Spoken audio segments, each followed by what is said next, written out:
Hello there, thank you for staying with us and welcome to another edition of Channels Beam. I'm Victor Matthias. Now, it was a back and forth in the National Assembly as the Electoral Act Amendment Bill was put before lawmakers for a vote. Though it was eventually passed, it didn't just pass without a mild drama, walkouts and invitations to certain agencies for clarifications. Now, this has drawn a lot of reactions from Nigerians, both at home and abroad. And today on the program, we will be taking a look at some of the arguments that have trailed the issue as well as the technical part of the contentious transmission of votes via electronic means. And we have joining us via Zoom the Executive Director of Dinidari Foundation, Indi Kato. She is joining us via Zoom from Ghana. It's a pleasure to have you on the program today.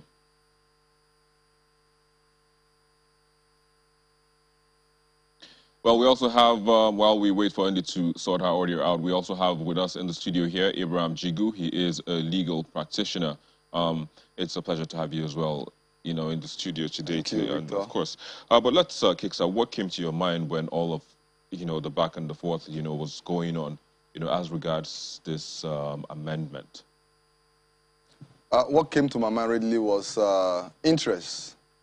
I think a lot of people were trying to defend their interests, and it resulted in a lot of opinions being divided along religious and party lines. The PDP people accusing the APC people of not wanting results of election to be transmitted electronically. The APC people accusing the PDP people of trying to enable what they call the Dubai Strategy 2.0, which is manipulating election results electronically. That was what came up in my mind. But in all, the interests of democracy and justice and fair results that will be devoid of manipulations and rigging is what should be paramount. And you think that was not put into consideration by the lawmakers while they were making their submissions or their votes during this? Yes, like I said, it boils down to interest. For example, my senator, Senator James, Senator Ovi Omagege, was the one who raised an observation when the clause 552(3) was being considered. And he said he has been a victim of election malpractices before in the past, where he had to go to court to claim his mandate. And in the instance where, I'm quoting him, that's not my view, where there are no coverage, network coverage in certain areas, what do? Doesn't that open up for electoral malpractices? So he said the NCC have stated that they only have 43% coverage across the country. Of 3G? So network, yeah. 3G or 4G, I don't know. But then the question we should ask, does NCC really have 100% coverage in Nigeria? Well, that question would be to the NCC, but let's quickly bring in Indi Kato. Who is still actually fixing her internet? But again, you know, talking about that question, so what the NCC said when they were invited to the House was that, you know, as it stands, the percentage you made mention of is, that's for 3G. Yeah. But 2G and, you know, others, you know, have gone far beyond that 43%. We know of the broadband plan that is in place also, you know, to ensure that, but somehow all of these is not happening yet, at least. So, but moving forward now, should we, so it seems that there are many obstacles now. It means first we have to sort internet issues, yeah. And, you know, the NCC has to now go, or the INEC has to go to the NCC, ensure that internet is fixed, and then they now go to the Senate and seek approval. I mean, so that brings the question now, how independent is INEC? I mean, because as we say, it has external bodies now trying to say they can do this or they can't do that. INEC is a creation of the Constitution. So I don't see why the independence of INEC should be in question if we all know what we are doing. And if the people at INEC know what they are doing, they shouldn't kowtow to any agency, much more the NCC. So what I would say from the question you asked is that, you see, let's go back to what really happened in the National Assembly, where that particular provision, clause 52.3, which talks about transmission of results. Now, it gave INEC the power. The original clause gave INEC the power to determine when and how to transmit. If it decides that, okay, we cannot transmit, INEC has reserved that power. But some people in the National Assembly, some lawmakers felt that it boils back to the question of interest. So while we try to still arrange all of that, let me quickly bring Indy into the conversation. Well, Indy, again, thanks for joining us on the show. So one of the issues that has, of course, one of the issues that has been raised is the transmission of votes electronically or manually, and people have said a lot of interest are in those on different political divides. But you have monitored elections, in Nigeria and even abroad. How do you see this happening? How do you see it working? Should, in case, all of these interests now are put on a plain ground and weighed, so to speak? I think that the primary interest we should consider here is Nigerians and the fact that we need better elections. That is what the conversation is, and that conversation is neither APC nor PDP. Politicians have gone to politics, and I don't think that we should subject these conversations to, the conversations of, oh, these politicians chose like this and these politicians chose like that because of, and, no, that doesn't work. What we should focus on is, what does Nigeria need right now? What is the major failure that we are encountering in our quest for a better country? It is that we haven't gotten our politics right. And right now we have the opportunity to fix that with the electoral bill, right? And right there, this major issue, you saw what electronic transmission did in Kaduna State elections. If you remember the local government elections and all of that. And even with that, it was still a struggle, but we saw how, okay, in cases like a local government election where most states, everything will go to one political party, the ruling party of that state, we saw the difference these things made.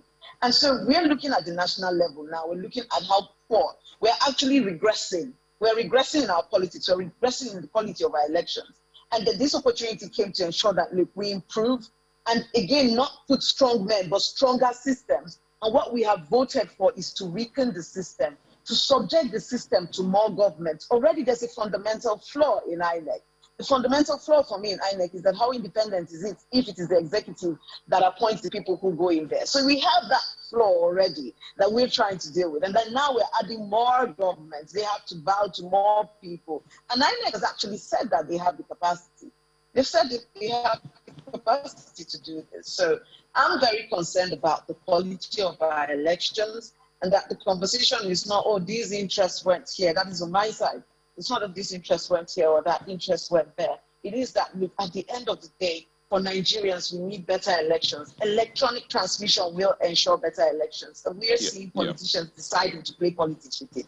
But another part for me is that it is quite saddening that it's the National Assembly that is playing politics with it, with the notion that many of them can lean on it. If you remember, Victor, if you can picture it in your head, the return rates for the National Assembly is very poor. The return rate is very poor. And that very soon, more than half of these guys will be out of power and trying to get back here.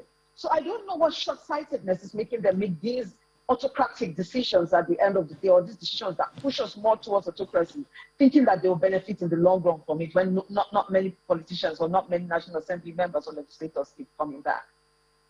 Well, Indy, you made mention of INEC saying that they are going to be able to, or they have the capacity to, transmit these votes electronically.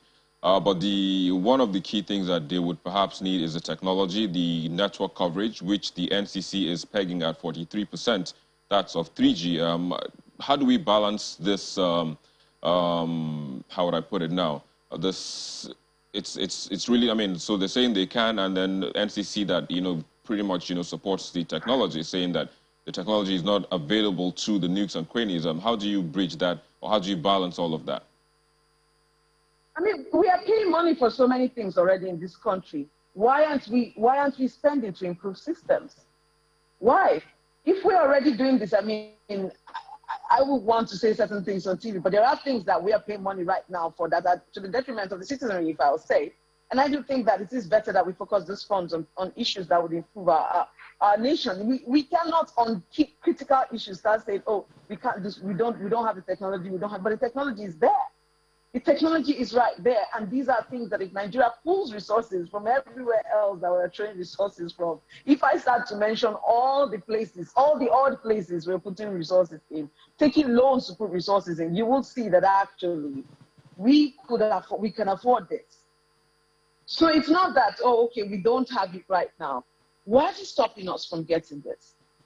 All right. And why are we using legislation to back up ineptitude? Why are we saying, oh, we can't do it, so we're going to use the legislature to back up the fact that we can't do it? I don't think that you need the legislature to back up that fact. All right, I'll come back to you in just a bit. I mean, going by what she said, do you think we need all of that legislation? Do you need, I mean, of course, like you said, it's a creation of the Constitution. So in some instances, I mean, of course, that Constitution has to come into place to ensure that things are done right. So what view do you hold in that respect? Like she said, what should be paramount is the overriding interest of democracy and the quality of the elections that we are having. Let us not kid ourselves. The elections in this country over the years have always been flawed.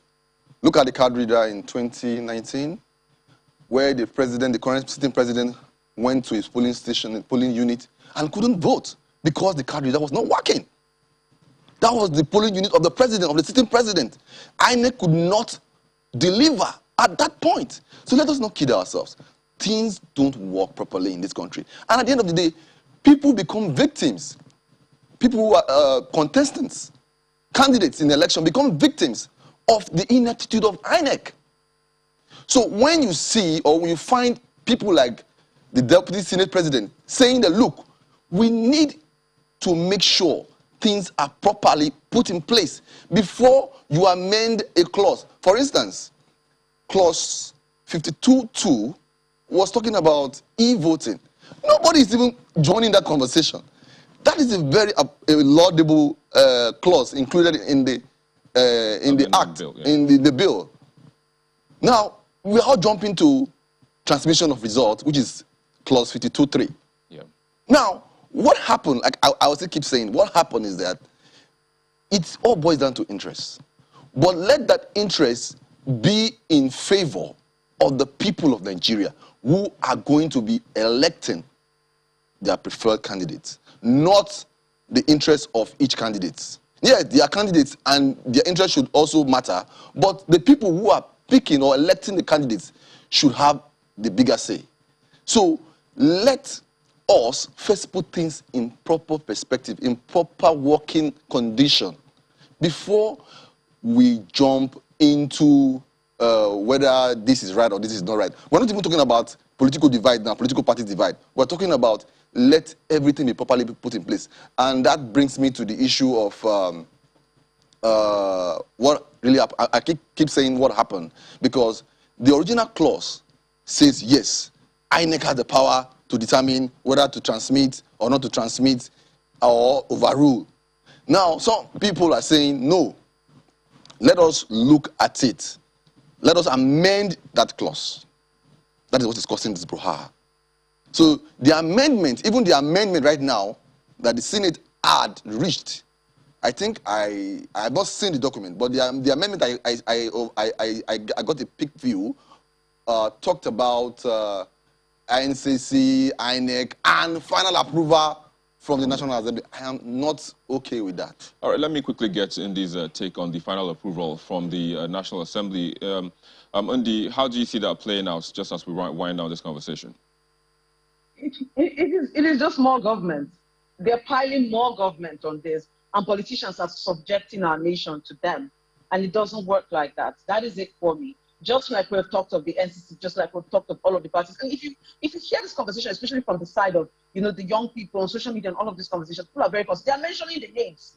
Because you see, when you weaken a system, then you put people in charge of these things, and then you make strong men and weak systems. And you're weakening this system further and subjecting it. You're subjecting it to these strong men. The same thing. And so the National Assembly is trying to get in on the cake of the strong men. After you pass this strong man, you still have to subject the elections to them. And that can't work that way. It's very uncomfortable. All right. It is unnerving. It shows, again, amongst other things, that we're moving further, deeper into an autocracy. And it's a mistake for the National Assembly to do this because they will be the victims of this. They are making elections tougher for themselves and their return rates, like I said. It's abysmal. They need to think this through. Thank you. All right. I have to say thank you again for joining us today on the program and sharing your thoughts on this. Thank you for having me. Indeed. Abraham as well, thanks as well for joining us on the program and sharing your thoughts. We'll take a break, and when we return, we'll come back with another perspective. This time around, we'll be looking at how technology, of course, the technical part of all of this will play out when the time comes. Please stay with us. Thank you for staying with us. Now we're being joined by Wande Adalemo. He is an IT expert. He is to my immediate right, as well as Adedoyin Adedeji. He is a cybersecurity expert. So let's just go straight into this discussion. I mean, what is the possibility of using the current infrastructure that we have now to transmit votes electronically? Okay, so I've had a lot of the arguments flying around, and I think that we don't seem to understand the enormity of what it takes to transmit elections. What I hear is people think that it is the publishing or collating of results. You can do that electronically. You can publish results on the website or in the cloud, and anybody can see it. But what happens is that, you see, electronic transmission is a real-time thing. It is the engine for electronic voting. So when you vote, the results are transmitted real-time to wherever designations and officials are supposed to see it, and maybe then the public. Now, with our current infrastructure, what will happen is that the Supreme Court will be weighed down with a lot of litigations. Because aside from the silos of networks we have, the mobile network operators and the broadband providers, we don't even have enough broadband coverage to ensure that the transmission is done without hiccups. I was speaking earlier today, and then the call went off, and then the person had to call back. That's the nature of what we have now. And it's not the fault of the mobile network operators. It's a function of the cost of infrastructure. Then INEC needs to put a network infrastructure in place that ensures that they create a network within a network of all the operators. It's agnostic to whatever technology is available, but it's proprietarily theirs. That requires that in each of the 6 geopolitical zones, you need to set up what we will refer to as switching centers, more like a NIBS or like an interswitch at each of those geopolitical zones that aggregates the results in real time and then transmits them to where it needs to be done. Then we then talk about security, which is the main issue around securing this sort of infrastructure and network that you're talking about. Yeah.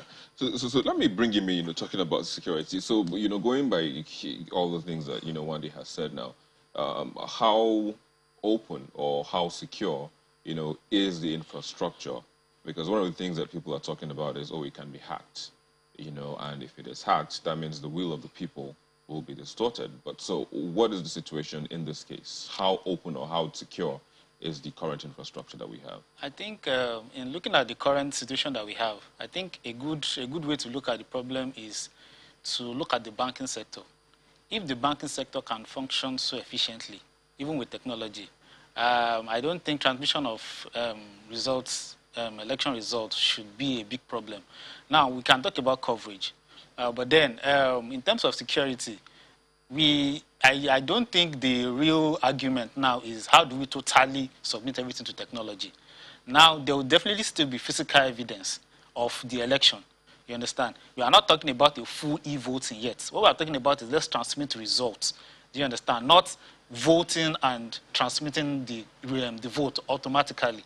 So I feel that the best we can do right now is, yes, there are still some manual processes in place, but the final result can be transmitted, not real-time transmission. I think that's probably what I feel should work now. Now, at that point, even if there are security breaches, there are always physical evidences that, okay, this is what the result is. For example, at every polling unit, every agent needs to sign that, okay, this is the result. Okay? So before you probably share any results, there should be some verification on ground before those results are transmitted. So yes, there might be some delays, but nevertheless, even look at our elections. When elections take place, we have people that share it on social media, results on social media. So I think we are at that from point the polling already. units. Yeah, from the polling unit. So we have that. We already have some level of that already happening. You understand? What we just need, like you said, is a national system now to make that happen. And I think, like one of the initial speakers said, is we can't say because some of the challenges will be there, so we shouldn't try. Because, for example, we talked about the card readers, which has helped our election. Now, if we say, okay, because there might be challenges with card readers, we shouldn't use it, then we can't improve. You understand? So we definitely, the future is e-voting. Now, card reader came in as the first step. The second step now is how do we transmit the results? Once we're able to achieve that, then the next will be that, okay, how can we vote electronically? So I think we are getting there gradually, but we shouldn't hold ourselves back because of the fear of insecurity. So I mean, one of the things that the NCC is also talking about now is, the coverage. And like you said, INEC needs to proprietarily own, I mean, that will cost more. A lot of money. So what is stopping the coverage? I mean, they say as it is now, it's 43%. What is stopping the coverage to 100% or 80 at least? I mean, the National Broadband Plan says that they want to achieve 70% coverage by 2025. It's a function of two things. One is costs, and then we run a federal system. So individual states have different rights-of-ways, which means that fiber optic infrastructure, which is the backbone for everything we're talking about, cannot be achieved. In Kaduna, as an example, they're saying that it's 0 naira for rights-of-way. Lagos, I think, is 145 naira per meter. Some states is still exorbitant. So until there's a harmonized regulatory infrastructure for providing infrastructure for telecommunication companies, we will have this problem of coverage. That's one. Two is that is technology viable everywhere?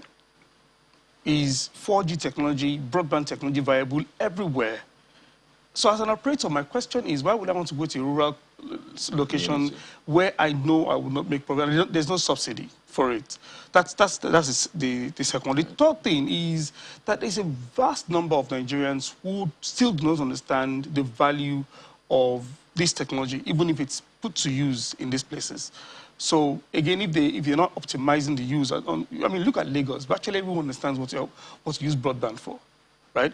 But you go to certain areas, you need education, and that's a lot of cost in marketing, orientation, and all that. So these are the factors that is limiting coverage across the country.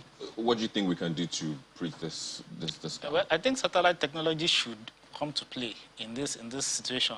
You can, for example, like one of the things I think we've had in recent times is Starlink by Elon Musk coming into the country and talking to the government about like a broader communication system, which I don't know the current situation or the current status of these discussions, but I feel that satellite communication can take care of some of these places.